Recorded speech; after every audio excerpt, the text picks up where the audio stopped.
I'm here with Gregory Humphrey and Jack Wolfgang and Adel Klunkle and some other people, and we're going to talk about the set theory argument for God. So, guys, do you want to introduce yourself or talk about your channel or whatever? Yeah, so I'll start it off first. My name's Jack Wolfgang. I study at the University of Notre Dame. The main things I study currently are going to be field of religion and philosophy of mind. I study under Brian Cutter, and I'm currently going for a PhD. That's great. What's up, guys? My name is Gregory Jotunheim Humphrey. I specifically like to dive into the field of ethics, specifically meta-ethics, and I'm doing a little bit of work in natural theology, and I graduated from ASU, and I have a PhD in philosophy. Great. Okay. And I'm Adekunle von Dukenheim. I graduated, I'm a PhD student at the University of Cardiff, and I study philosophy and gender studies. Great. Okay. So you guys want to present an argument for the existence of God, right? Yes, sir. Yes, sir. Yeah. Go ahead. So we can go premise by premise. So premise 1, for all x, x is an element of x. Premise 2, for every x, not g of x implies x is an element of c. Premise 3, not g of c implies c is an element of c. Premise 4, not c is an element of c. Premise 5, not g of c. Premise 6, g of c. And conclusion, there's just some x such that g of x. I presented the argument in chat, by the way. I presented the argument in chat. Can you paste it again so people can see it, the version in normal? Yeah. Please? Yeah, it's in the GC. It's in the group chat. It's right there. I can deliver the argument in formal language as well for all the other folks. Yeah, for all the downloads. But yeah, so Corndale, basically, firstly, the first premise is a trivial entailment of ZFC foundation. This is well known in literature. Now, premise 2 is just the way we form the set. It's the way we define the set. Now, we're just saying that the set C is defined as x such that not g of x. And what that means is that for everything that's not g of x, it's an element of C. So for every single object that has the predicate not g, it's within that set. Now, premise 3 is just saying that if it turned out that, the set itself had the predicate not g, it would contain itself as well, given our prior rule. So then, obviously, that's going to imply that C is an element of itself. But we've already specified that can't be the case, given premise 1. So then, obviously, the consequence is false, such that via modus tollens, that antecedent wouldn't be true, right? So then, obviously, we get double not g, right, of C. And then obviously via double negation elimination, we get g of c. And then via existential introduction, we get the existent x such that g of c. Does that make sense? Yeah. So the set, so we call C is the set of everything that is not God, right? Of all the things that are not God. What the word thing, is a set also a thing? Is that my first question? It's a mathematical object. So it also counts. Yeah, it's a logical item. So it will count. Yes, that's also object. Mm-hmm. So you don't mean like material things, objects. You also mean like abstract things. Yeah, a set would just be some mathematical entity, not specifically. Yeah, I mean, when you express something, even if it was to exist. Oh, sorry about that. Just to clarify, even if it was expressed something that was to exist, like for example, I expressed that me and Quandale existed, we are material beings. But the expression itself in the formal language wouldn't exist because the items of formal language don't exist. So I would agree, obviously the notation doesn't exist, nor does the primitive vocabulary exist. But obviously the thing we're trying to express presumably does exist in res. Mm-hmm. Right. So the set is either God or not God, right? The set itself of all things. Correct. Mm-hmm. Right. So, but here's the thing: can a set? I mean, can you really mix up things and say a set, which is an abstract object, which is an abstract by definition? Can we say that that's either God or not God? But because it seems to me that if it's not a concrete thing, you cannot predicate of a set to be either a God or not. It seems weird to me. It's like, to me, it feels a little bit to say that the number 5 is either jealous or not jealous. I mean, it's just weird. Mhm. Sets don't have the Mhm. property of being gods or not. One thing is an abstract entities, and the other is a concrete entity.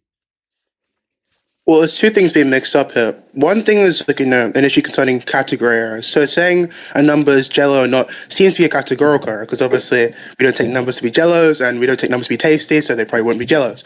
But obviously, what's being said is that we're expressing an object, namely an object that we suppose exists, and it seems like the most apt way to express that thing is a set. Now, I'm not saying the set actually exists in a non-deflationary sense, but the best way to express that thing adequately is via a set. Sorry, go ahead. Sorry, I just wanted to say, you just said we suppose it exists, right? So I'm leaning towards nominalism. So I will say no, the set itself doesn't really exist because abstractions to me it doesn't feel like they exist in a strict definition of the word. This is actually compatible with nominalism, funnily enough. We don't think the set exists, to clarify.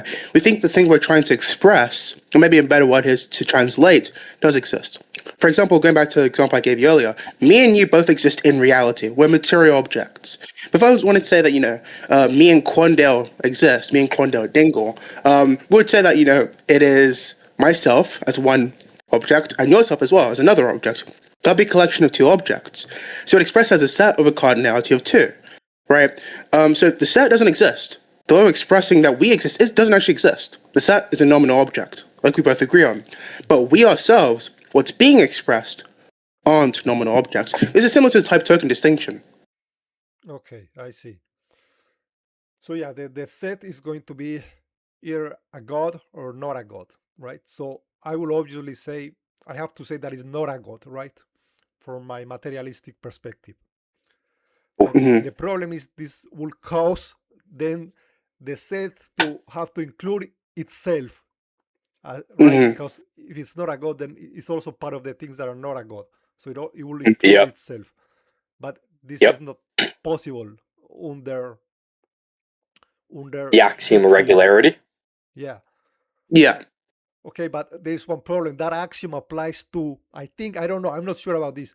It applies to set FC set theory. It doesn't apply to naive set theory. It seems like you're mixing the two things because one way you're using Mhm. naive set theory to say, okay, we can use not God as a predicate and define all things that have this predicate to be a set. But then you're using an axiom that I think it comes from set FC set theory, Yes. which says that a thing, Mhm. a set cannot include itself. Mhm. Yeah, so the way we say that set has a set of property isn't actually to do with naive set theory. It's actually to do with your property theory. Now, if we take some type-free property theory in which we just reify attributes such that they can be treated as objects, then it seems like there's plausibly no issue of just saying that, a set has a certain property. In fact, there's like many more intuitive ways to cash this out. For example, if I said to you, have a set of all natural numbers, you'd probably say, okay, a fun fact about that is that, it's countably infinite. Right? That could be cashed out as a property. Of course, you'd write out, two lines next to the, letter N equals Aleph. No, but you could still cash it out as a property, and it would seem to make sense, especially if we take the type 3 V on properties. So this is more so to do with your property theory as opposed to, assuming naive set theory, because one of the main features of naive set theory is the fact it allows for unrestricted comprehension, which generates paradoxes like Russell's paradox, etc. And we're not doing anything like that. Yeah, I know about Russell's paradox. That's what made us like reconsider our theories about set theories. Yeah. Yeah. So, but So did that call your worry about the saying, the set has a property, given it's just a commitment of your property theory as opposed to being committed to naive set theory? I mean, it's not clear to me. It's not that the set has a property or not. I agree. It's whether you can take the predicate. It's not all X that is not a God, and you can claim that everything that there is a set that includes this all of the items that satisfy this predicate. That's what CFC theory, set FC theory denies, right? Oh yeah, so it denies unrestricted comprehension. It has something called the axiom schema of comprehension, where basically they specify that there's three conditions. One of them is actually having a predicate, And the other one is just being an element of a superset, right? So, give us something along the lines of, there exist these three sets. The one you want to construct, the superset, which is typically coined as A, at least in literature, even though it could be, you could use anything, and also X, which is the element. So it'd say X is an element of B, which is the set we're trying to construct, if and only if X is an element of A, namely the superset, and phi of X. So I do agree, right? There is a way that restricts the way you can form sets using subordinate notation or even quantificationally. But the clear caveat here is that we do actually think that, this set is, also the elements of the set are, members of the superset. For example, given the axiom of infinity, right? The axiom of infinity secures at least one infinite set. But obviously nothing in that set is a god, because we haven't introduced any god-like entities into our formal language there. So trivially, the set will contain all things that are not god, right? Or at least it will contain things that are not god, and if that's what we're pulling from to form sets, then we can still form a set of things that are not god insofar as what's contained within our domain of discourse, right? At least assuming that the axiom of, at least the set generated by the axiom of infinity is a subset of the domain of discourse. Yeah. Yeah. Okay. Well, it's not very clear to me. Like, for example, one could say that the word include in the context of sets, right? The word include, like, it's already implicit in that definition that it cannot be, nothing can include itself, because to include is like to be a part, something that is included in a set is a part of a set, but by definition parts have to be like smaller than the whole. They cannot be equal to the whole. So a set cannot include itself, right? Because that's a weird definition of include, right? So I mean, it seems to be like if you define it that way, you simply say that the reason why the set doesn't include itself is because the word include doesn't allow it, right? It's not because there is anything contradictory about the set being not a god, right? Yeah, I mean, I just want to press on this just for specificity's sake. Inclusion, that is reflexive. You can say, some set is a subset of itself. Trivially, if two sets are extensional, they'll be subsets of each other, namely, improper subsets. But to say that elements of each other, I would agree. Yes, that has to be, that has to be irreflexive. So just to make sure so we don't equivocate, yes, inclusion is reflexive and isometric and transitive, but because epsilon here wouldn't be used in the fashion in which it is reflexive. But yeah, okay. So your contention, I assume, is to do with the way we form the set, which is in premise 2, correct? Do you think that's supposed to employ unrestricted comprehension, which is only true to naive set theory, correct? Yeah, something like that. And you do agree with the way I expressed, I guess the restricted comprehension in ZFC, which is that there's three conditions. Obviously, the way we form the set X is an element of B is based on, whether X is an element of the superset A, and also X has has a property phi, right? Those are two really, but that's basically the way we cash out. Do you also agree with that? I think so. I don't know. I'm not sure if I get all of that. Yeah. Well, I mean, it's typically the axiom is defined that way, so those plausibly seem to be the two conditions, or the relevant conditions at least. Maybe some other sign conditions, hence I said three. But those are the main conditions, and if it's the case that there does exist a superset, namely the axiom of infinity, and no element in the set is God, obviously, because we haven't introduced any, quote-unquote God-like elements in the formal language, then it just seems like, we can form a set that's a subset of that set, maybe, that, is a set of all not God things. And that just seems perfectly plausible. I mean, just think about, set of all natural numbers, for example. Let's say we had that. We secured that thing exists. Now, and obviously in a deflationary sense, no number in that set is a god. Obviously not, right? So if I said to you, okay, we're going to create a set of all things that are not God, we at least know that we can introduce, all elements of the set of all natural numbers into that set because they're not God, right? But then if I said to you now, we have that set, we know it's non-empty, right? But it turns out the set itself is, not God as well. Then the issue would still persist. So, and also on top of that, I don't even think that it requires it being, non-empty. You could say that, I form a set this way. Seems like there's nothing that can, satisfy this, so I guess it's empty. But irregardless of that, as long as you say that, the set is also not G, it would still contain itself such that it would be, non-empty. namely it containing itself. That would still be, problematic. So just to draw it home, you could say that there exists nothing, right, apart from the set itself in our reductio case, at least, that can be contained in the set. Irregardless, you could still run the reductio such that you get the result, which is there being a set such that G of that set, right, as opposed to not G of that set. Right. Okay. Here is an issue that I see. Do you realize that this argument works with literally anything, right? You can replace God with anything and it will work, right? If the set of not all no things that are not a pure unicorn, right? That set is either a unicorn or it's not, right? And if it's not a unicorn, it has to be included in himself, but that cannot be the case. So it has to be a unicorn, it works with anything really. So it just seems weird to me, right? Yeah, okay. I mean, do you think any set could be a unicorn? Like, do you think unicorns can be sets? I don't think gods can be sets either. That's like kind of the point, right? Well, we should look at the difference between these two items, namely a unicorn and a god, right? When you think about God, typically God's simple, or at least in classical views, and he has intrinsic properties. Now, sets are individual objects, as weird as it sounds, because they have, typically they have multiple elements in there, the cardinality greater than one. I mean, they don't have to, of course, but they could do. But they're still singular objects. So that seems to have some parity there. But then also there's features of them, namely the elements, which are multiple. And God has multiple intrinsic properties, but also they're identical, qua IDS. So that seems to conflict each other. You can't say it's multiple of them, but also one of them. But we're saying one in a qualified sense. Given they're all identical, right, qua IDS, then you want to say that there is one, namely the one object. But then also exists multiple distinct properties, right? Maybe you could say virtually, like God being love, like, his power, etc. These things are virtually distinct. It seems we can capture these virtual distinctions as members of the set. One critique is like, this seems to imply composition. But typically inclusion, like we spoke about earlier, isn't the same as the way you would actually cash out parthood in, Mariology.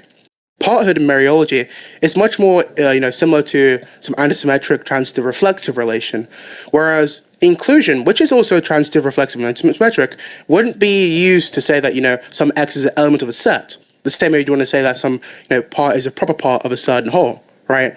So there's actually no parity there to imply composition, at least in formal Mariology we typically acquainted with. I think that, main, concern can be resolved pretty simply, just given the disanalogy there.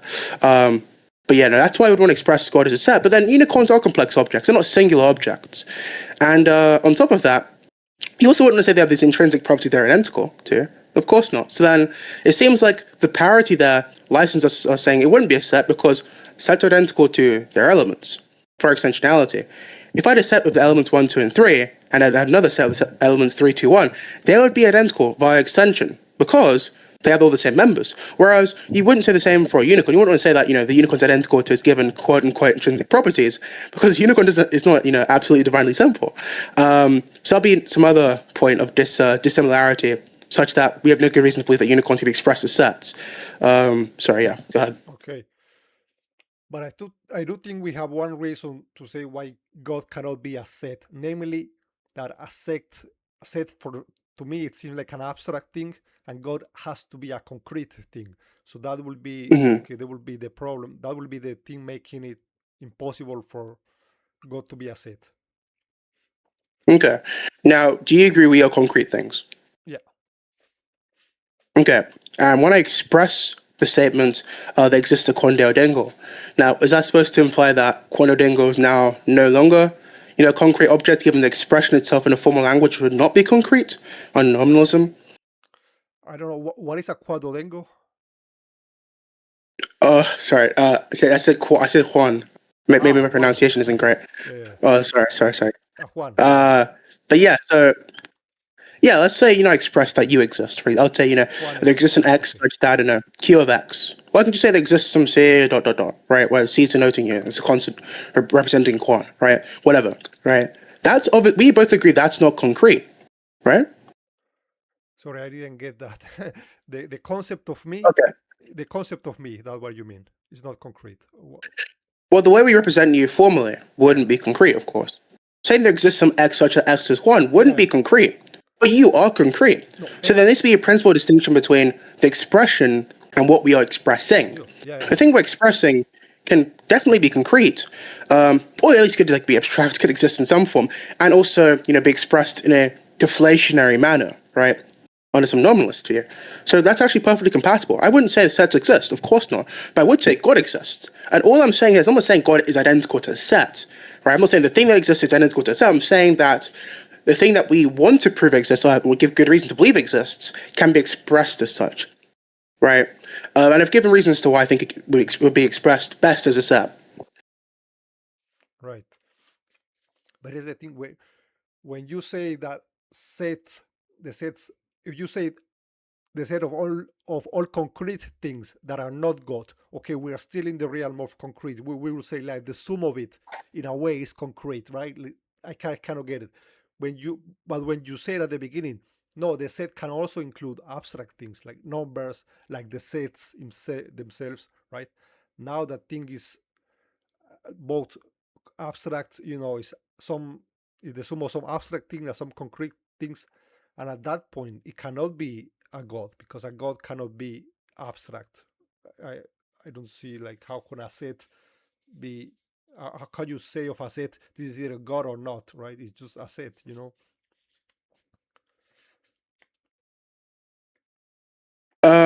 Yeah, regardless of whether the members of the set, like numbers, for example, are abstract objects, once again, that's not to imply that the thing we're expressing, is abstract, of course. I keep giving you examples, like, let's say we're all four of us in the VC: Quandale Dingle, Adekunle von Dukenheim, Gregory J.J. Humphrey, and Jack Wolfgang. The big four, right? All in one VC. I'd express that as the VC as a collection of distinct objects has a cardinality of 4. So it would be expressed as a set. Now, the members of the set are abstract, because using Gwynne's variables, right? And also the set itself is abstract. So there's an abstract object. But we aren't abstract. As long as you agree that the expression of the thing being abstract doesn't imply that the thing itself is actually abstract, then you also agree that it wouldn't follow here that because we're expressing God as a set, then God would both be abstract and concrete, or God just wouldn't be concrete at all, it'd be abstract. You would agree as a non sequitur then, if you agree with what I've just said so far, given I've given you some counterexamples. Yeah, I'm not okay. Let's look at it this way from my perspective, right? What is, the set of all things that are not God, C. If we say things, we take things as concrete things, it will be the entire universe for me. That's the set of all things that are not God. But would you say it also includes numbers, for example, propositions, that also in the set of the things that are not God? Because you want to say that the set itself is in the set. Yeah, so there's two ways to think about this. If we make a distinction between deflationary and non-deflationary existence, right, then you'd want to say, okay, it could contain all things, but there would still be a distinction between the types of things that are in the set. For example, if I had some proposition, namely being, let's just say there exists some x such that, x is Quandale Dingle, then that's just to imply that it's representing, or supposed to express something that does actually exist in res, namely yourself. But then obviously the proposition is abstract. So we can have a set of all things that are abstract, and some things in this set, actually express things that are not abstract. So I can agree with that. I would say they contain things like numbers, and if we introduce these things into language, it also contains propositions as well. So yeah, no, I would agree. Right. Okay. Well, it does seem like, I'm kind of repeating myself here, but yeah, it seems to me like the set itself will be an abstract thing, and that then you just can't be a god by definition, right? I don't know. Yeah. Okay, I'll give one more example, and if we, if at this point I think maybe we can move on, if you wish.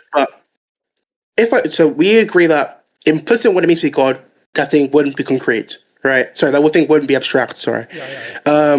But we can represent, God as a constant, right? Whereas constants aren't concrete; they are abstract objects per nominalism. So you do agree that I could say to you there's some constant C that is God, right? Where God itself implicitly implies it's, obviously concrete, not abstract. But then when we express it as saying the constant denotes that thing, the constant itself is abstract. So just to drive it home, the inference that if the expression is abstract, then the thing being expressed is abstract would be false because we've given accounting. Yeah, I get it. Yeah, sure. Yeah. You can say logically, C is God, right? Of course. Yeah. Okay. Yeah. Yeah. So right, but when you are later, when you say, okay, when you refer to C, and you say C will have to include itself because it's not God, you're referring to C as what it was referring to, right? The God, not to see the constant in my sentence, right? You mean see what the variable is referring to, right? You mean the referent, you mean God, right? So I think you can mix. One is like what is X referring to, and another thing like the X as a variable in my logical sentence or whatever, right? Well, now we're conflating two different levels. Yeah. I'll use like levels for this, right? Instead of like more precise terminology. So there's two levels here. The level we use to talk about, the statement itself, or you could just say the level we use to actually form the statements, and the level that we use to talk about the statements. Presumably, the level we use to talk about the statements uses a much richer language, a much more exhaustive language, whereas the one that's using to express these statements or used to form these statements aren't as rich, but it's expressively it's as adequate for what you need it to do. So, given that distinction, now, when I say to you that, for example, the constant x isn't concrete, that's talking about the constant, right? That's, the higher level, one may want to say. Whereas the lower level is just what we use to express the constant itself. And implicit in the lower level, when we define the thing, that thing is concrete. It's the same thing with concepts in your mind. Let's say you thought of Superman. In the comic book realm, Superman's supposedly going to be someone who's concrete. At least, that's the way it's supposed to be in the books, right? So that's, one of the things about it in the, you can say, lower level, right? But in the higher level, because Superman's on a page, obviously he isn't like some being that exists in res. He's merely a fictional character. So he's not fiction. I guess you could say he's real, in the lower level. Let's say exists, of course. He's real. He's supposed to be real in the lower level. But when we talk about him on a page, he's fictional, right?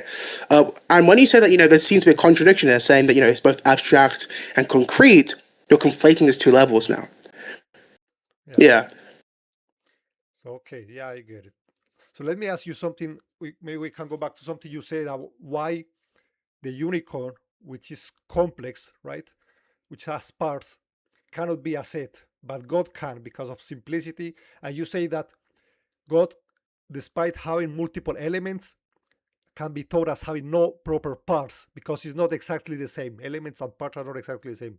But it seems to me that having multiple elements also counts as being not simple, like being complex. Like, the only thing that makes a thing simple or complex is not just having parts. Like, it seems to me that having multiple elements, all things being equal, a thing that has multiple elements is more complex than a thing that has no multiple elements. So it will also make him complex.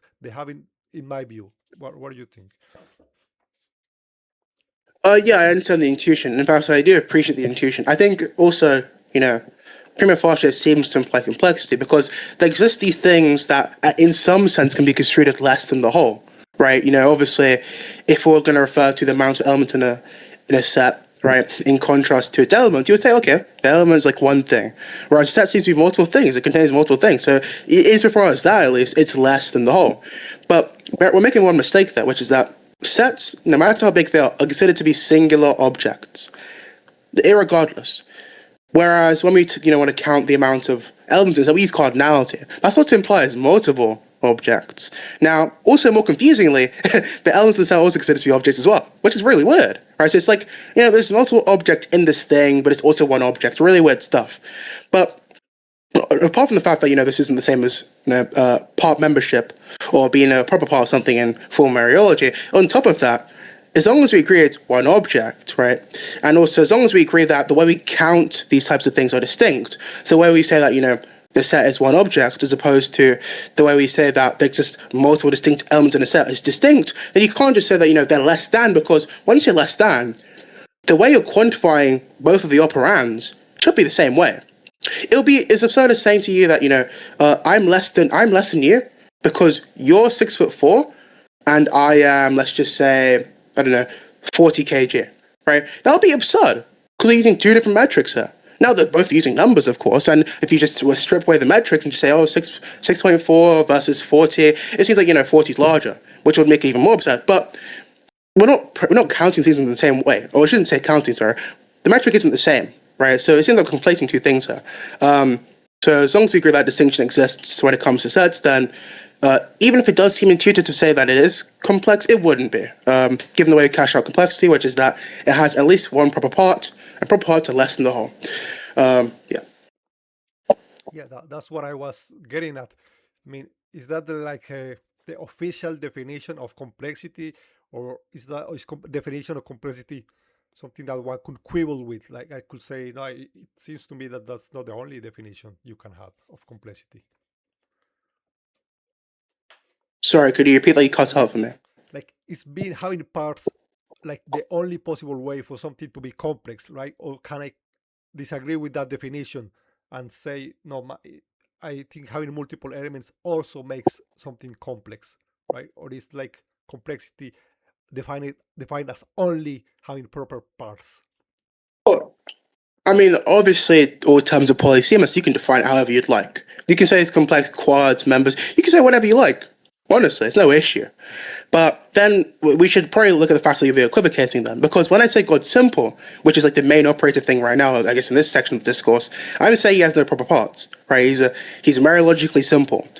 Whereas if you were to define it any other way, that would no longer be dealing with mereological complexity. That'd be some other type of complexity, right?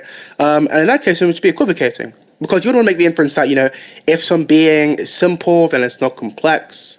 It is complex. Therefore, it's not simple. But bear in mind the way I say, if some being is simple, then it's not complex. The term complexity in the first premise there is referring to mereological complexity. Whereas in the second premise, when you say, actually, no, it is complex, you're referring to a different type of complexity. Maybe like complexity qua members, or complexity qua, statements, whatever. So it'll be equivocation there. And that would just imply it wouldn't follow. So yeah. So, I also asked ChatGPT earlier about that argument of set theory for God. And it said to me that it is confusing a class with a set. Yeah, and it says that, ChatGPT says that all things that are not God, that it will be a class, not a set. So I don't know, what do you make of that? Yeah, so the proper class objection. You don't say it's a proper class because it's just too large to be a set. I mean, apart from it being too large to be a set, there's also maybe some concerns about paradoxes such that you would say it's just a proper class as opposed to a set, which is typical of treating certain paradoxical collections. Now, even given this, I would push back against that because the motivations for it being a proper class, like I've just said, is it being paradoxical. But it seems like the paradoxes we've been given here, as I guess objections, have all been quelled. They will be responded to, so I don't think it'll be proper class.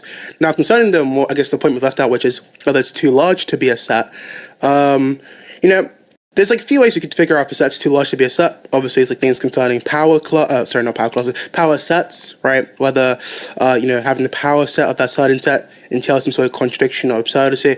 And plausibly, it seems like no such thing happens there.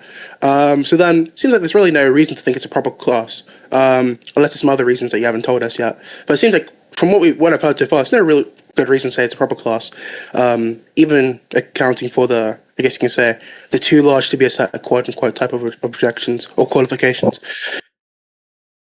Yeah, I don't know. It seems like it just specifically defined this way in order to avoid paradoxes such as Russell's paradox, or such as that one which you were saying, like a thing that is not like, will it contain itself because of the definition of the set, right? But yeah, I don't know. If you'd like, I'm not sure if you'd like to like swap to a different argument because like if you just like to like read more on this argument because it does like require like a good amount of understanding in set theory because like there's like very common like intuitive responses that you immediately think of, like the unicorn example, or like of course like why would we say God's a set? Wouldn't God be mereologically complex then? These are like similar simple intuitions, and like It's fine if you want to read more on the argument because it does require like a good amount of knowledge on set theory. If you'd like to like switch to a different argument, Yeah, We yeah, can switch to a more powerful argument called the analyticity wait, argument. hold up. yeah, that sounds good. Yeah, Can because I No, I'm mad. I didn't mean to overspeak you. That's my fault. Go ahead, Jack Wolfgang. I'll let you talk. Yeah. Would you be interested in the argument from evil? Now, this is an argument I made recently with Adekunle von Dukenheim. yeah, sure. Yeah, And you know how it's like a common argument against theism with like evil and God that seems like almost like incompatible. Like we made this argument, which is pretty much that like evil is actually predicted under theism, and it's predicted necessarily. So in all possible worlds, if God does exist, there's also going to be evil, and we see evil, and that's supposed to give us like good reasons to believe God exists because God like predicts evil in all possible worlds. I made this argument because like my girlfriend was looking for an argument for theism. Oh yeah. Is that your girlfriend in the chat? Well, yeah, quite the specimen. Well, you have seen her on TikTok. Yeah, I don't think that's true, but we sent it to Brian Cutter. He said that the argument's fantastic. He really enjoyed it. He said that he might be publishing this soon. But yeah, no. So, do you want to give the argument, Jack Wolfgang? Yeah, go ahead. Yeah, Jack, go ahead, man. You made it, so you know how to run it. Go ahead, bro. I'll write it out right now. Oh, you're writing it out. Oh, okay. But I We'll think save- need to say it. We'll save the strongest argument for last, though. Oh yeah.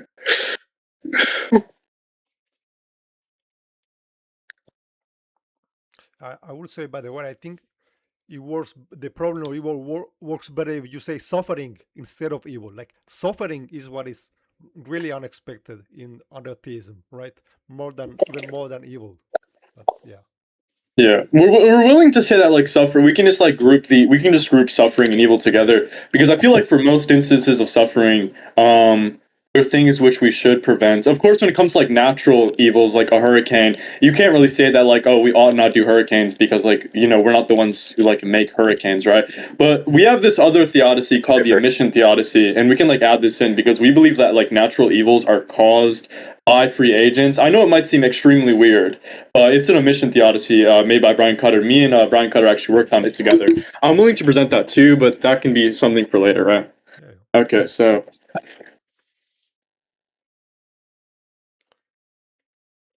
just give me a little bit, because I had it saved somewhere, but I can just give like this simple intuition. So like if we just assume the like commitments of classical theism, one of the main commitments of classical theism is pretty much like, oh, it's going to be pretty much a uniquely unique entity, right? And by uniquely unique, we just mean there exists no X such that X shares any of your first order properties.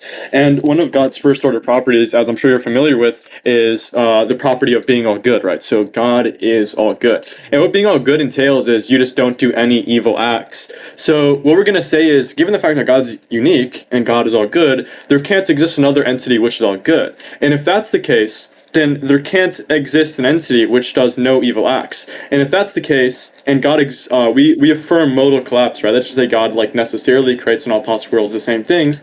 So in all possible worlds, there's going to be evil under classical theism, and we see evil, and that's supposed to be like very, very good reasons to believe in classical theism because it predicts it in all possible worlds, while other hypotheses don't seem to predict evil in all possible worlds, right? Yeah. Seems to make the posteriori probability quite high. Yeah. But did I talk to you like a month ago? Because I remember somebody making that argument, God being uniquely unique. It was in response to me bringing out the problem of evil. I think Toby, some guy. I don't know. Okay, whatever. Yeah, Toby Johnson. Yeah. That's one of my friends. I've worked on a paper with him. I'm not Toby Johnson, but I have worked with Toby Johnson in academia. He was on the Monkey Boy server, and he broke that up. Now, look, what I think about this, when you say, okay, God has to be uniquely unique. The definition of, let's say unique. Let's say the definition of unique for me is that there is no other being with all of your properties, like all of them. The definition of unique is not that there is no other being with one of your properties, right? And being omnibenevolent is only one of your properties. So other being can have it, and you're still unique as long as another being doesn't have all of your properties, you are still unique, right? Yeah. So there's two responses after this. One of the main ones is just going to be, well, that's just how I'm using uniquely unique in this argument. It's fine if you have different semantics, but if you're just redefining like, imagine I present you an argument for like the problem of evil, and as you're giving the argument, you have like a definition of evil, and I just change the definition in response to it. That's not really responding to the argument. And here, I can give another issue. So according to classical theism, any property which is true of God is identical to God, right? So God's omniscience is identical to his omnibenevolence. So if you say that there exists another entity which is omnibenevolent in the same way God is, you're also just saying that they actually have like omnipotence and all these other properties, which we can obviously say they don't have, quite obviously, because I can't do anything which is metaphysically possible. Yeah, I know. Okay. To be honest, I really have a lot of issues with that divine simplicity part that says stuff like, okay, God is identical to his omnipotence. Like, God is identical to his act of creation. God is identical to his existence. Like, for me, it's just completely incoherent. I think in a normal language kind of way, it's really incoherent. The way I see it, okay, the way it kind of makes sense is to say, for example, when we say God is identical to his act of existence, right? It is that the essence of God includes the fact that he exists, right? Like it's not like you can have an unicorn that would be a horse with a horn, but it doesn't have existence. In God, it will be like his existence will be part of that nature, so to say, right? That's Just to clarify, I don't take that view. So that's a normal, and I actually agree with you on this response. Like, I agree that existence shouldn't be like embedded in something's essence. One of the main reasons is just because I just don't believe existence is a property. I take it to be like completely incoherent, and I agree with you to say like, oh, existence is identical to omniscience, or existence is identical to anything, because presumably for a classical theist, specifically like a Thomist, we would think existence is a first order property. And that would entail that, well, presumably I exist, and so does God. So me and God both have a first order property of I was going to existence. bring that And up. then that'd be an issue. Yeah, but I actually agree with you on that issue, but the issue is I don't take the view that existence is a property at all. So I just don't take that view. I would agree that's a good argument against like a Thomist or like an Augustinian who do affirm that, but I just don't affirm that. Right. Okay. Also, maybe another interesting to note is that as much as a cop out it may seem, ADS just couldn't be inconsistent because it's inexpressible, right? The way we define inconsistency formally, and it is compatible saying, entails contradiction, is just that it's not satisfiable in any model, right? Which is, it is really a pleonasm, but what it means to be unsatisfiable is that it can't be true on any model. But the types of things that can be true in formal logic are the types of things that are well-formed formulas, right? And it seems like if it's inexpressible, then it's just not a well-formed formula. It's actually an ill-formed formula. The reason why saying God's identical to his intrinsic properties is inexpressible is because we'd express firstly properties of predicates. So we'd say for example we could say like C of God, where C is supposed to be omnipotence, X of God, whatever. But then you'd also be saying that X of God and accidental to God. But you can't have identity relations between predicates and terms, or objects for that matter, because, once again, identity is a first-order property, and first-order properties only apply to objects, not predicates. So it couldn't be taking in some predicate X. So in saying God's identical to some sort of property is obviously just, inexpressible, such as ill-formed, such that it can't be true under a model, or false under a model, if you want to put it that way. So it just couldn't be, inconsistent, given the way you defined it. Yeah. Yeah, honestly, I cannot even make sense of what does it mean to say, okay, God is identical to his omnipotence. How does make sense? One thing is God, another thing is a property of God, the fact that he can do anything he wants. That's just a fact, an abstract thing, how could that be identical to God, the being itself? It just doesn't make sense to me, like, at all. Yeah, and I Oh, shit. understand. I do understand how this can be like a little bit confusing. So one of the main things I would do is I would like try to give you like an intuition pump. It's like, okay, so these properties are only discernible from each other through the intellect, right? So when we hear these things, we hear that like I'm powerful, I'm like I have like a certain intelligence, I have certain knowledge. It's just because we're so used to things like like physical things where we just immediately have the intuition that these two things are distinct, right? Remember, these distinctions in God aren't like real distinctions like the way in which they are in humans, right? So this is like a very common issue that like people think in like terms of like human knowledge and like human power and like all these things. We immediately think like, oh, obviously those two things are really distinct. But the issue is these distinctions in God aren't really distinct. They only come out via the intellect, right? So we reason that, you know, like, oh, he's omnipotent, omniscience, omnibenevolence, but we just are using human language to express things which are true of God. But obviously, we wouldn't want to say that these are really distinct properties of God, because then God would be mereologically complex, according to my account of complexity. And obviously, if he's complex, he's dependent, so we just come to the conclusion, well, he definitely has these things, but they aren't really distinct, they're identical. And whenever we use these terms, just analogically, right, we're just using it to show analogy. When I say like God knows things or God has power, I'm just using it analogically, right? Not in the same way that we have it. Right. Okay. I mean, at some point, it becomes like it's hard to understand what are you even saying then. Like, God knows things, but knowledge, but not in the way that we normal humans or human know things. I mean, what does it even know? What the word "know" means then? If it means something else, right? At some point, it becomes unintelligible. Yeah, okay. So one of the main distinctions in the type of knowledge would be like presumably we want to say that like God is atemporal, right? And if God's atemporal, then he obviously doesn't change, he doesn't exist in time, he doesn't go from doing A to B, presumably, right? So usually under like our classical definition of knowledge, like JTB, like presumably God doesn't have beliefs in the same sense that's used in like classical JTB, because like beliefs are just going to be mental states. Mental states presumably are going to be like physical things, but obviously God isn't like have like he doesn't have like physical mental states like floating around. And I understand how it can be like confusing. That's why I think it's like only possible to talk about it analogically. Like I can't literally tell you, oh yeah, God knows, and I give you like the exact definition of knowledge that he has. I can only give you examples like, okay, well, he knows what I'm doing right now, and I understand how that can be uninformative, but it's sort of just like very hard to like comprehend, right? The essence is almost unknowable, right? I will definitely grant you that. But one thing, may I ask you? Can we go back to like the original argument, because I'd really like to contend with the premise specifically. Yeah, yeah. So let me ask you something. Under your view, Yeah. it seems to me like this will disprove some of Christian theology. For example, the existence of angels. God cannot make an angel that is completely morally virtuous. The angel has to be evil to some degree. I don't know if you're Christian or something, but what do you think of that?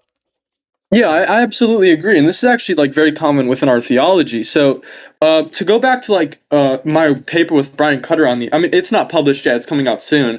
I'm not sure if I was supposed to leak that. That's my bad. But like me and Brian Cutter are currently working on the omission theodicy, and one of the main views of this is we believe a lot of the evil in the world actually just might come from angels, right? So if you're familiar with our theology, we're familiar with like, you know, Lucifer was a fallen angel. There was a lot of fallen angels. That's just to say that yes, angels can do evil, and angels might even be responsible for a good amount of evil, maybe even more than humans, at least according to me and Brian Cutter. Yeah. Some became evil, but some, like the Gabriel, the archangel Gabriel, are you saying that he can do some evil things, or has, he will Yes. actually has done or can do or will do some evil things? Yes. We believe that he's at least done at least one evil thing, Oh, and I don't think this is an issue with our theology. I don't think there's any like church fathers that say we have to talk about them being all good. Presumably, they'd have similar intuitions to me, where they wouldn't want to say all these entities are all good, right? All these angels, because there's probably billions, maybe even trillions of angels, according to like the biblical text. That's what gives me the intuition. Presumably, they all can't be all good, because according to our already earlier commitments, which are established by most other Christians, of course, like Thomas, well, if they were all good and the same way that God was, they would just be identical to God. And obviously, we can't say that. okay. No, well, okay, there is. Okay, I don't. Let me try if I can see. Like, normally, I don't see the logical contradiction in saying that God is going to create a being that is omnibenevolent. But here's what you seem to be saying. In God, the property of omnibenevolence is identical to God, right? Or in general, the property Yes. of, so if God creates a being with the property of omnibenevolence, this will be identical to God, and he cannot make another being that is identical to God, or something, right? So that's Yeah. not possible. Let's agree with that. So he cannot have a being with omnibenevolence, right? Yes, you can't make another being with omnibenevolence. The same way you can't make another omnipotent being.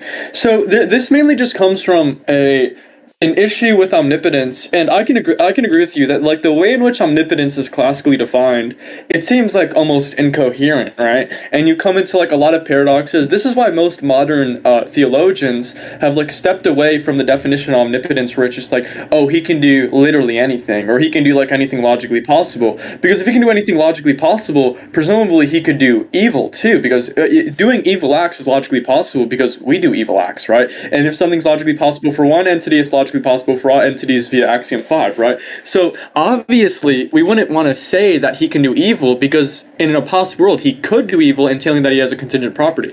So the way in which I like to think of omnipotence is anything which is in God's nature, and let's just say that there's a large amount of acts within God's nature, he has the ability to actualize any of these potentialities, and he has the ability to make propositions true to a very large extent, but I wouldn't say it encapsulates anything which is logically possible, or things like that. Does that make sense? Yeah. So here is the thing. I actually don't see any logical paradox with saying that God could do evil if he wanted, right? But he will never. He has such a disposition for good, such a perfect character that he will never want to do that. But with omnipotence, you're just saying that he has the logical ability to do it if he wanted to, right? If he wanted to, could he steal something, like hurt somebody? That's just having the capability to do it, and the No. capability itself, yeah, he has it. You can have, just because you have such a disposition for good that you don't never want to do it, that doesn't remove the capability. So for me, Yeah. that wouldn't be an issue, really. Yeah. Okay, so this just comes down to our different views on like modal logic. Because when I hear like someone can do X, I always index those to possible worlds. So when I say I can do X, that just means there's at least one possible world in which I actualize that potentiality. But if you're saying that like God is omnipotent and in all possible worlds, he has the desire to just not do evil, well, that just means there's no possible world in which he actualizes evil, and according to me, that just means he can't do evil, according to my commitments on, like, modal logic. Of course, you may disagree with me, but, like, whenever I'm talking possibilities, I just always index those to, like, possible worlds, and I just say, like, oh, there's at least one possible world in which that, like, potentiality is actualized, right? Yeah, but okay. I have a lot of issues with the whole possible world things. I think like people treat the possible worlds like almost as if they're actual, like because there is a possible world where God could do that. It doesn't mean no, God will never do that because no, he will never do that in any possible world because he has such a perfect disposition towards good that he will never do that.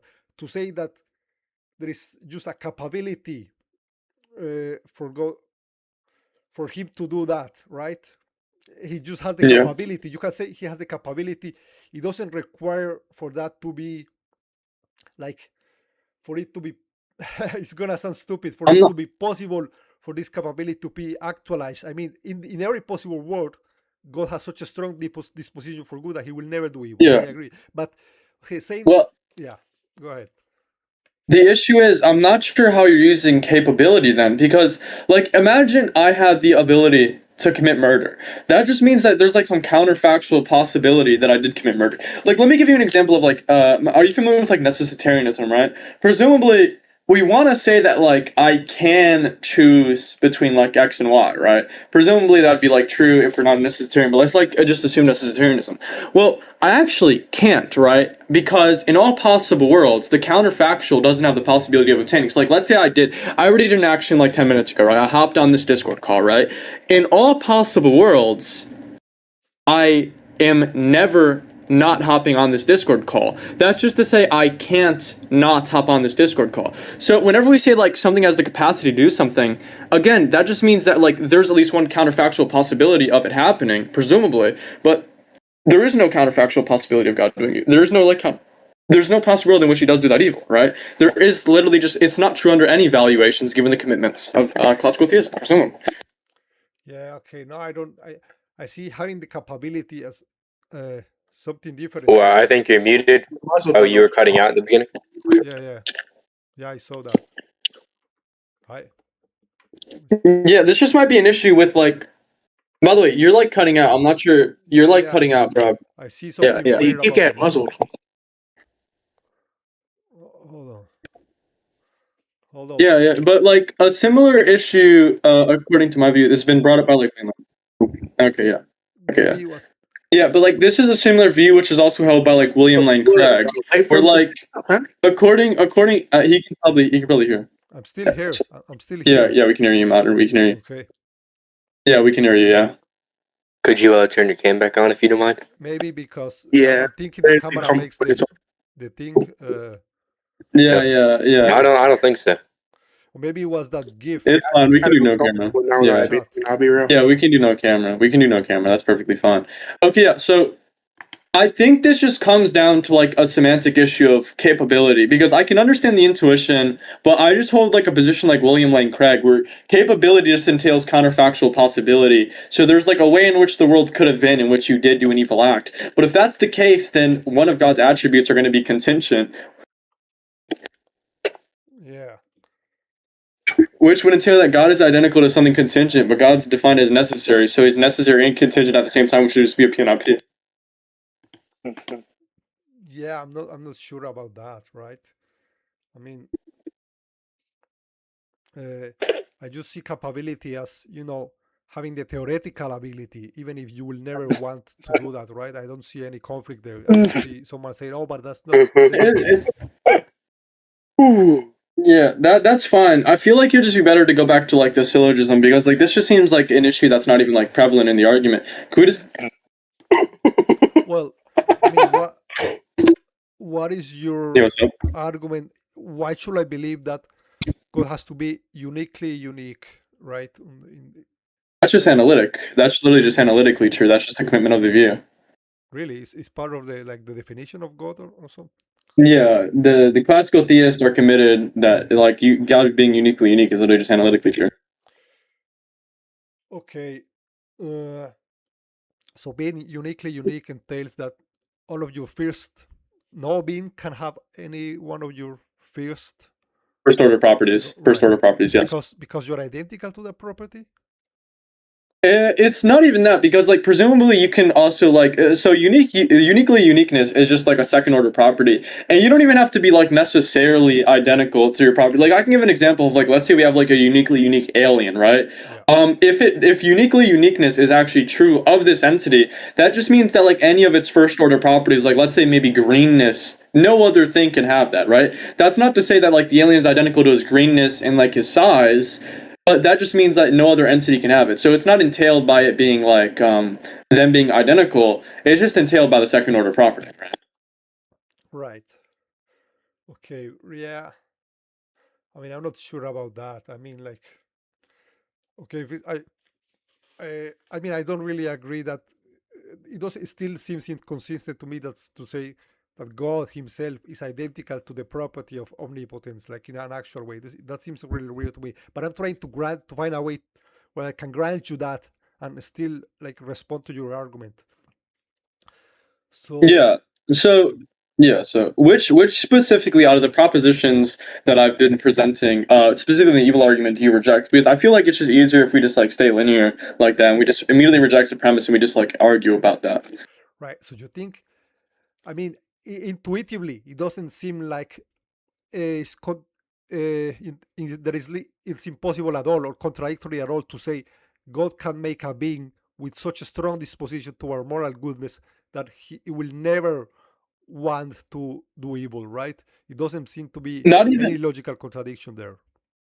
Yeah, so again, we're talking in a sense of possibility that I just like don't ascribe to God being able to do. Like just to clarify, like I don't hold to the view that God can do anything which is logically possible, and that seems to be like a very big issue. I just don't hold that view, right? So I just hold the view that he can do anything which is within his nature, and within his nature, he has the disposition to just not create anything which is like going to be identical to him in any sense, right? And obviously that being would be identical.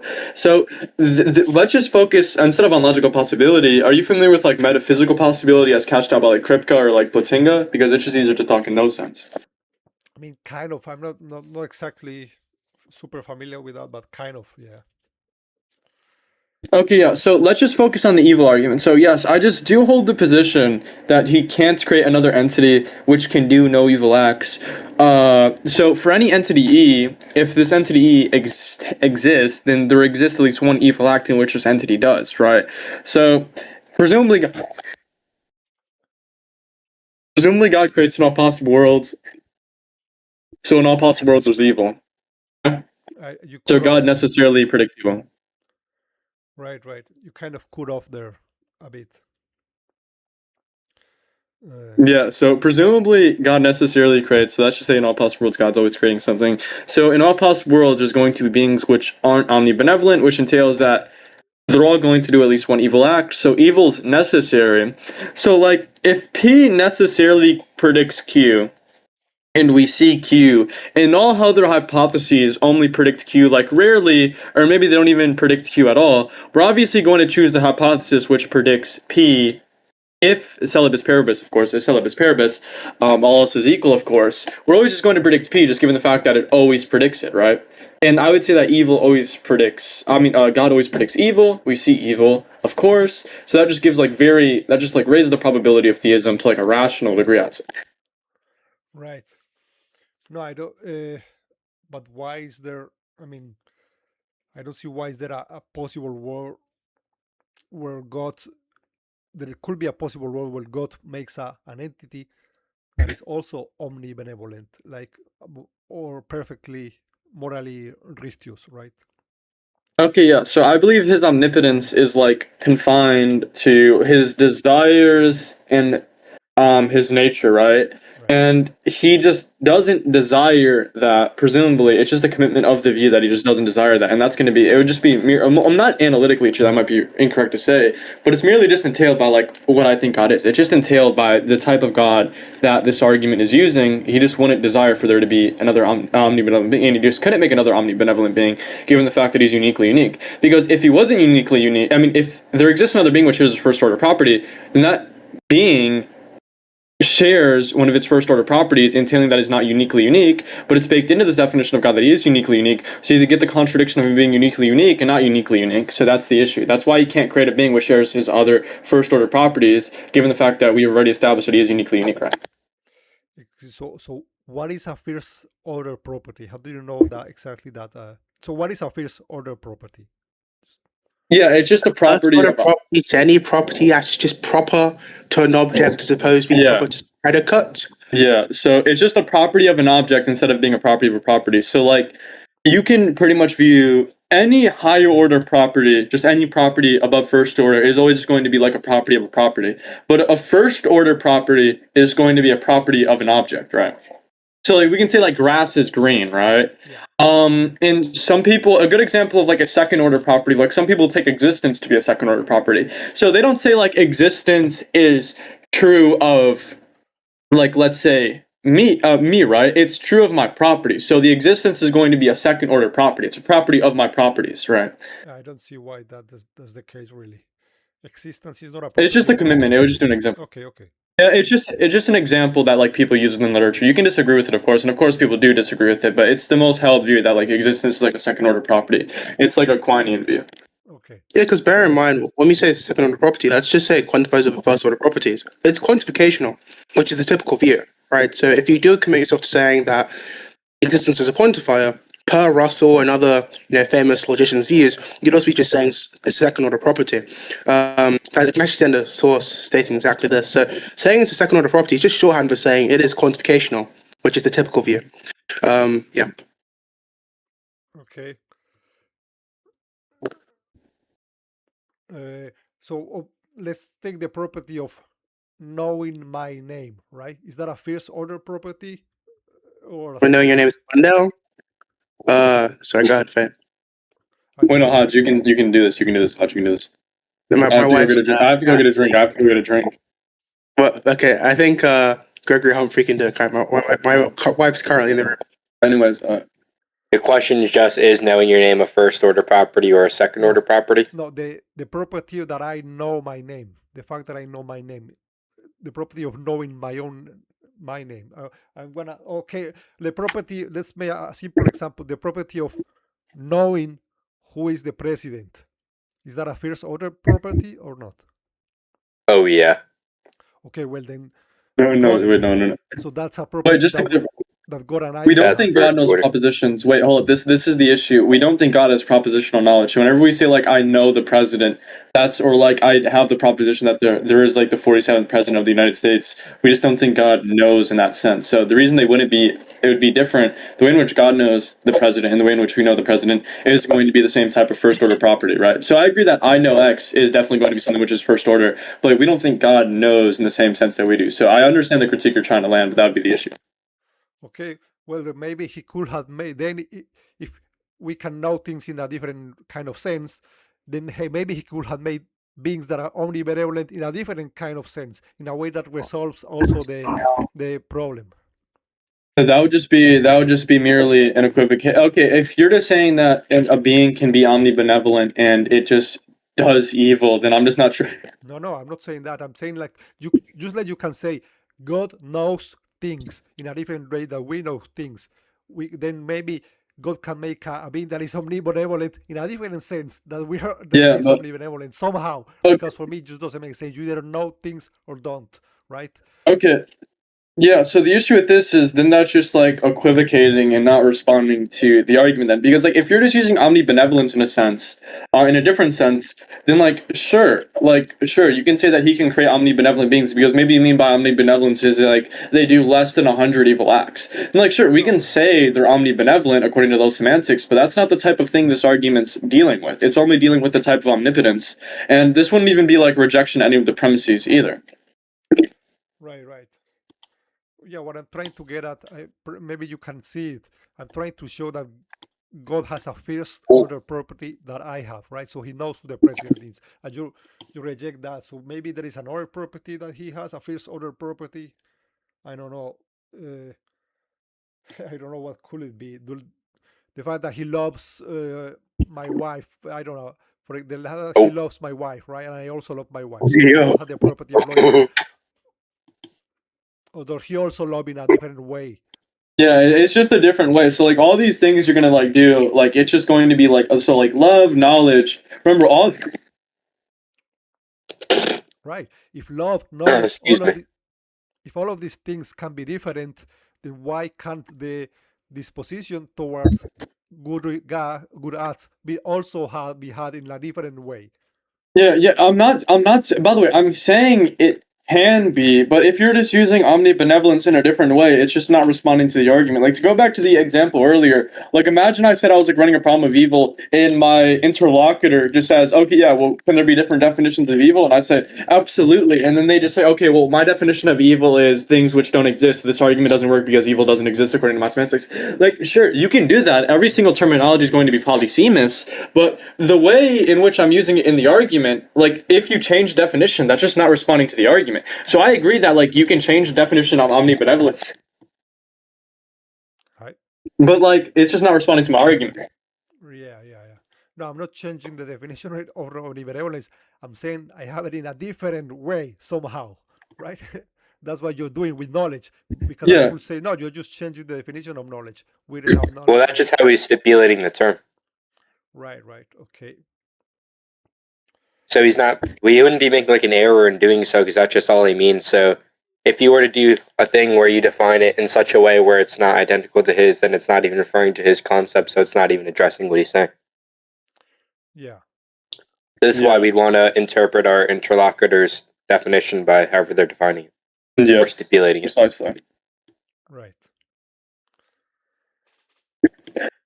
Yeah, so this is how long do you want to continue this for, by the way, Modern? How long are you going to continue this for? Because I don't know, about 20 how do you, or 20 minutes or something? I don't know. yeah, I'm fine with leaving off on that because Gregory Okay. Humphrey also wanted to get an argument in. Yeah, It seems okay. that we all wanted to get like a quick argument in, right? That's Yep. great. Okay. Sure. Let me whip it out. No, did he? Right. So what do you want to It's called the analyticity argument. Yeah. I'll put it in the chat. Okay. I don't endorse this argument. I made it with Adekunle von Guggenheim. No, he didn't. I don't know why you were so embarrassed to come on the I argument. wasn't involved in Alright, the anyways, but I find I don't want to toot my own horn, but I did come up with it myself. Here's in the chat. Okay.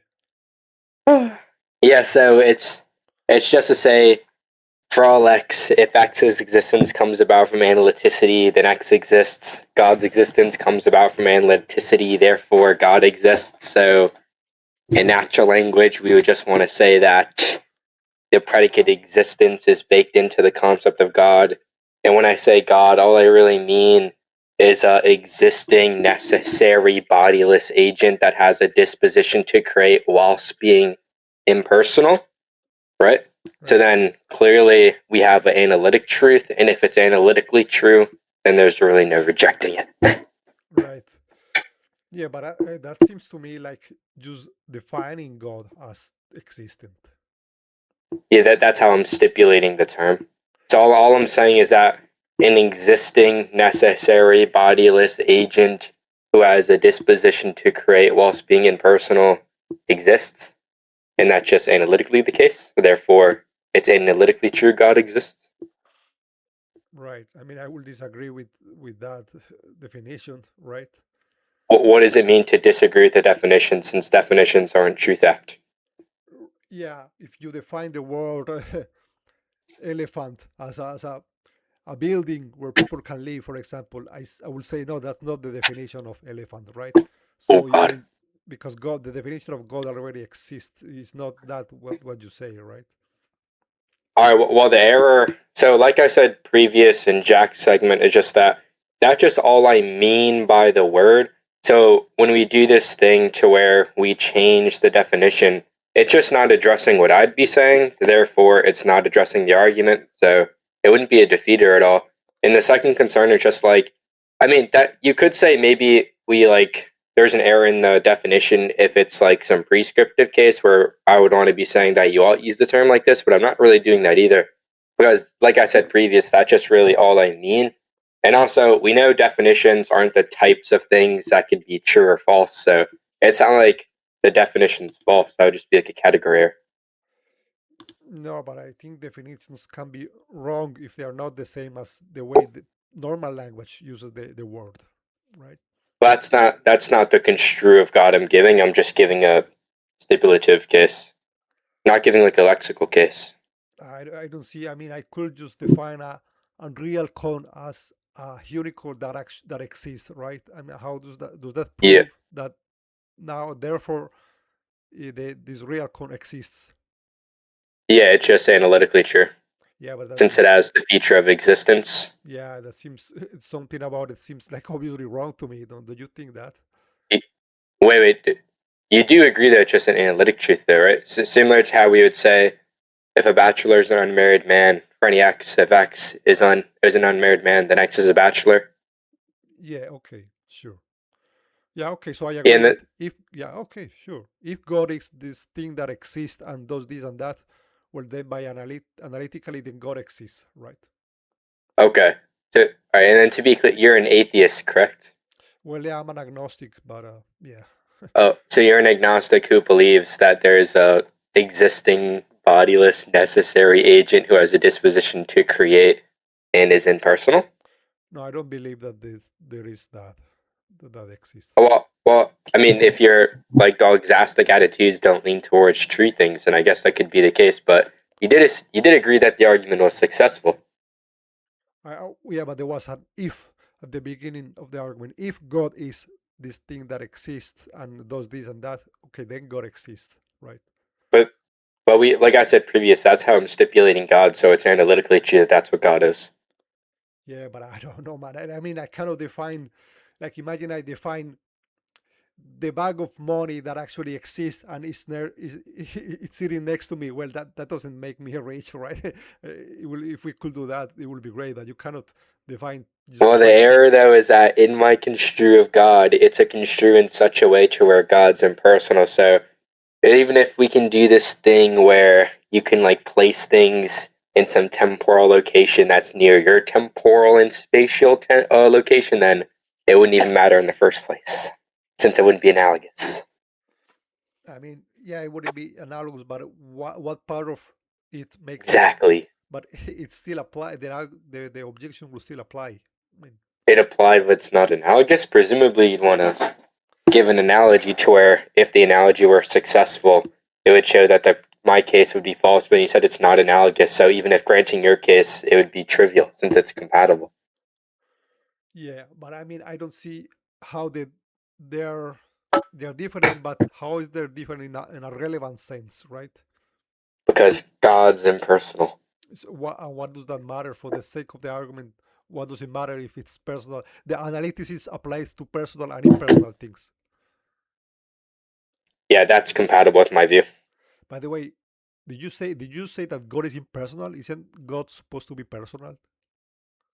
He doesn't have to be, no. I'm just stipulating in such a way to where he's not. I mean, there's like a bunch of impersonal gods, but it's like why deism's thing. Oh, really? Okay. Oh, shit. Ignore chat. Yeah. Would you say you're sympathetic to a view like this? No, I mean, how could that Oh, shit. really? I mean, how could you say you can't just define God as existent and then think that this proves God to exist, right? Wait, how do you respond to for any x, if x is some agent A and A rejects an analytic truth, A is irrational. Juan rejects an analytic truth, therefore Juan's irrational. Yeah, that's true. Oh, okay. Right. Well, that sounds like we're on the same page about that then, at least. Yeah. Oh, okay. It's an analytic. I mean, the proposition that God, the conclusion that God exists, would be an analytic truth if God had been defined like correctly. Like the word has to. I mean, the word is already defined. The antecedent. No. The antecedent is just saying how I stipulate the term, not the lexical case of the term. You stipulate the term. Okay. Sure. Yeah, so the antecedent is true because just how I mean by the word. Therefore, the consequence is true. Wonder? Yeah. Right. So, to what degree are we allowed to, to include, like, to stipulate like whatever we want, right? As definitions. Yeah, you can do that with anything. Yeah, that's right. That's right. Also, your case about the money earlier, you could say that if analytic truths are necessarily true, they're true in all possible worlds. That's also just trivially the case. And let's say we have this case where there's a bag of money next to me and it exists, but we still don't see it. All that means is that humans don't have the epistemic tools and capabilities to witness said bag of money because we know analytic truths are the most powerful truths and it's also necessarily true. So, Well, but I could have included in the stipulated definition that the bag of money is visible to humans, right? And then you will have to answer the same question. I take a view that's impossible. Why is that impossible? Yeah, I think in the essence of humans, they don't have epistemic capabilities to experience the said thing. And the argument for that is just that if analytic truths are the most powerful truths, anything previous or under it that would, and in quotations, I'm not actually granting it, that would defeat it, would just be not defeaters since they're the most powerful and necessary. Yeah, that's fine. That's fine? Oh, perfect. I mean, so there's no defeater? All right, great. Yeah. I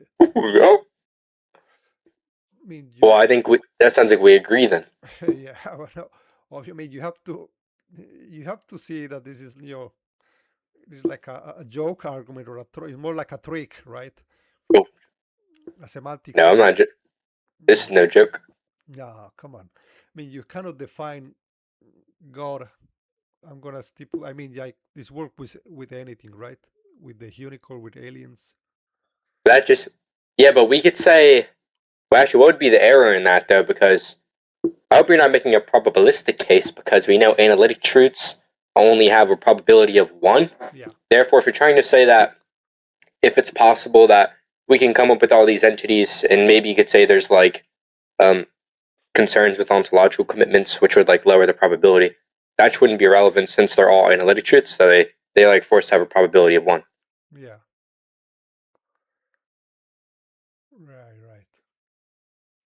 truth by analytic truths, truth by virtue of definitions, right? Basically. Yep. Yep. I mean, but yeah, definitions. Do you think that? Okay, I don't even know what to say here. Right? Because the argument's that true. I agree. Yeah, the argument is really weird. It's obviously wrong, but That's sound. Oh, no, because the definition is wrong, right?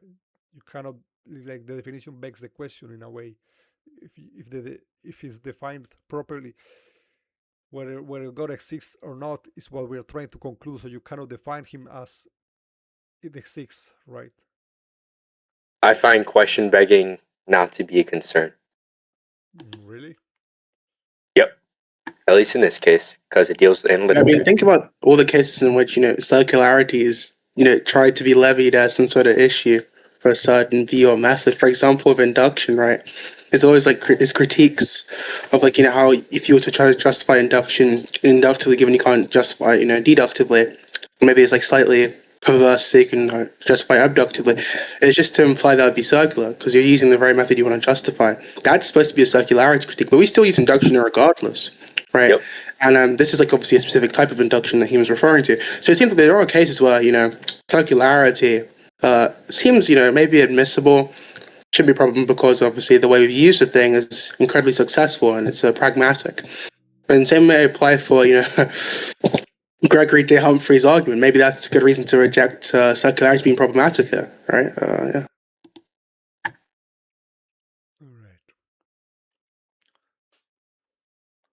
Right. What about the idea that existence is not a predicate, something like a predicate? I mean, can we say something about that we cannot include it in the definition? Something like When that. you say, could you say something about that? Under what modality would that be referencing? Oh, I don't know what that morality, what that is. It's like something I've A heard. modality? Well, I'm not sure if the question is coherent. I'm not sure what it's asking. Yeah, I mean, you have heard this is an objection to the ontological argument. Like Kant make these objections. He says, "What exists." Are you saying under the gnomic scope, under the metaphysical scope, under the logic scope, under the metalogical scope? Oh, I don't know. Oh. Well, I think that would need to be addressed before I answer the question. I see. Yeah, I don't know what to say there. Would you at least say it's like, in the dialectic scope? Because that seems pretty agreeable. Yeah, it's more like in the normal language scope. Like, what does existent means? Like dialectic tell us. I mean, for normal language scope. Oh yeah. Are you referring to like Heideggerian optic modes or? Oh, I don't know. What is that? Oh. It's like homeostatic property clusters made by Heidegger in the ontic sense. Yeah. Some niche stuff. Yeah. Anyways, just to explain the issue. So you use the word can. We're not sure if you're using it in like the bulectic sense, where you're just saying like, oh, do you have the desire, or are you talking with like the possibility sense when you use can? And whenever we say can and we say like in the possibility sense, we're indexing it to different modalities, right? Yeah. I think can is like the possibility sense.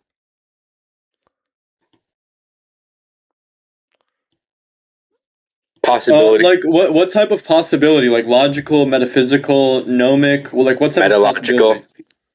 Deontic. I don't know in which sentence that includes the word can. So you asked a question to Gregory J. Humphrey. Specifically, can he do something?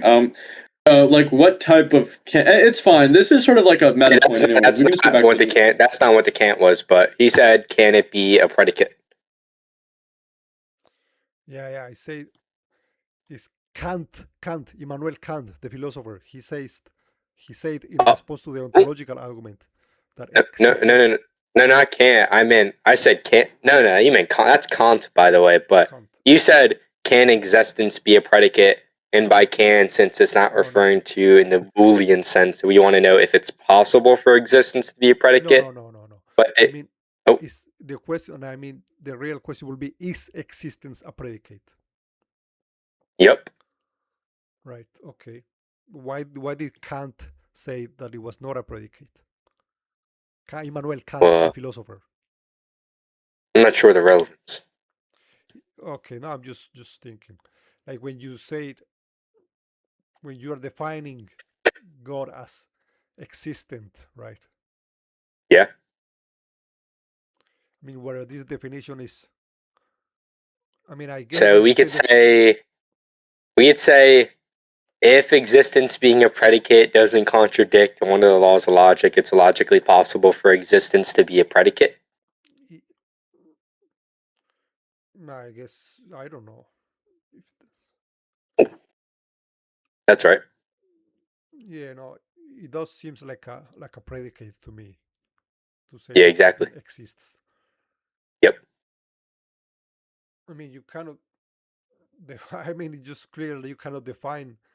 Is that why is that Johanna Silencio? Why is Johanna Silencio there?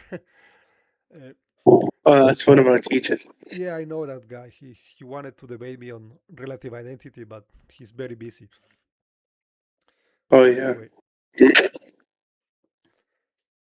Anyway, so I We mean, can maybe like wrap this section up if you think you've had yeah. enough. I'm really no. I mean, like you cannot. I think you cannot just define something as existent and then Yep. you That is cannot what I did. define yourself to be the king of the world either and say therefore I'm the king of the world. I mean, it's just That no, works. no. But it's okay. What if I define something that kills God, for example? Then therefore No, that's it not will. possible because we know God's a necessary being. So if like killing him would like stop him from existing, that would contradict it. So it's logically impossible for something to kill God. Okay, I see. That's the problem. Sure. Okay, that's fine. Like imagine we had like a machine that stopped bachelors from being unmarried. Yeah, Like yeah, that's just that's right. impossible. Yeah. Sure. Okay. I mean, Would you but say you've enjoyed the conversation so far? yeah, I think so. Yeah, yeah. Sure, that was a good It's gonna get discussion. posted, right? Yeah, what? Sorry, what did you say? Yeah. And you definitely plan to post this on your channel, Yeah. right? I'm going to post it. Definitely. Yeah. Yes. When? When will it be getting posted? Yeah. I don't know. Maybe tomorrow. I think. Oh yeah. Okay, sorry. You mind if I shout out my YouTube channel? Yeah. Go ahead. I will send me a link. I will also link to the Oh, description. perfect. Let me put in the Do chat. you not do the thing where where it shows the channels, all the channels like all together, Yeah. like a new feature on YouTube? Wait, hold up. Yeah, I can do that. Oh, by the way, yeah, there is one video that I didn't like. There is one channel that had something weird, like it said, "Is it okay to unalive people while they're sleeping or something?" Like the one stupid Oh. video. Or like scare, like I don't know. I don't want people to check Oh that yeah, that video. one. I don't know about that. I don't know who that made that one, but yeah. I mean, look, if you can do the latter option, which is link the channels together, Yeah, I'm not. Yeah, that'd be perfect. Yeah, I'm not sure who made a video like that. I mean, that's not too bad of a view, but I don't know who made a video like that. No, it was about no, it was a But anyways. serious video. It was about ethics. It was an interesting video. But Yeah. it's like, Yeah, me and yeah, I mean, if you're still recording, we just want to let know. Me and Gregory Humphrey do have a video coming out soon on Yep. It's a video on ethics. and veganism. Yeah, it's a defense of veganism, and it's a defense of the consequences of veganism, which sound unintuitive but are permissible since veganism is true. Yeah, it was a good video. Yeah. But by the way, you said you wouldn't want to put the account with the sleeping people, right? Yeah, I'm afraid that it will seem weird. Like, what is that? Like a wrong. Like, Well, you would want to. Wouldn't you want to like, push new views that aren't as popular though? Since we want to like engage in fields of inquiry. Yeah, but maybe YouTube doesn't like that. It's not about being popular. It's about. Oh no! It's okay. It's okay. Yeah, okay. YouTube likes it. Well, yeah, okay. Yes. Okay. And then my channel, of course, as you know, is Legetica. We post some good clips though, yeah. And soon we'll be getting into long form content. Very educational stuff. Yeah, my TikTok channel is called Reformed Authoring. Oh, sorry. I can't link it, but yeah, it says that. And Jack Wolfgang on Phil papers. You can follow my Phil papers. I have, of course, a few papers coming out. As I mentioned earlier, some with Brian Cutter, some with Gregory Humphrey, and me and Adekunle von Dukenheim are making a paper too. So if you can, it's the same name, just Jack Wolfgang on Phil papers. Papers coming soon, and a video with Gregory Humphrey is coming soon too. Yeah, it's good stuff. And Adekunle von Dukenheim, we're making a video soon too. Heard that. That's cool. Yeah. Okay. Yeah. All right, And, thank you. You have a good day, man. You have a good day. Have a good day. My wife sandwich. Oh, okay.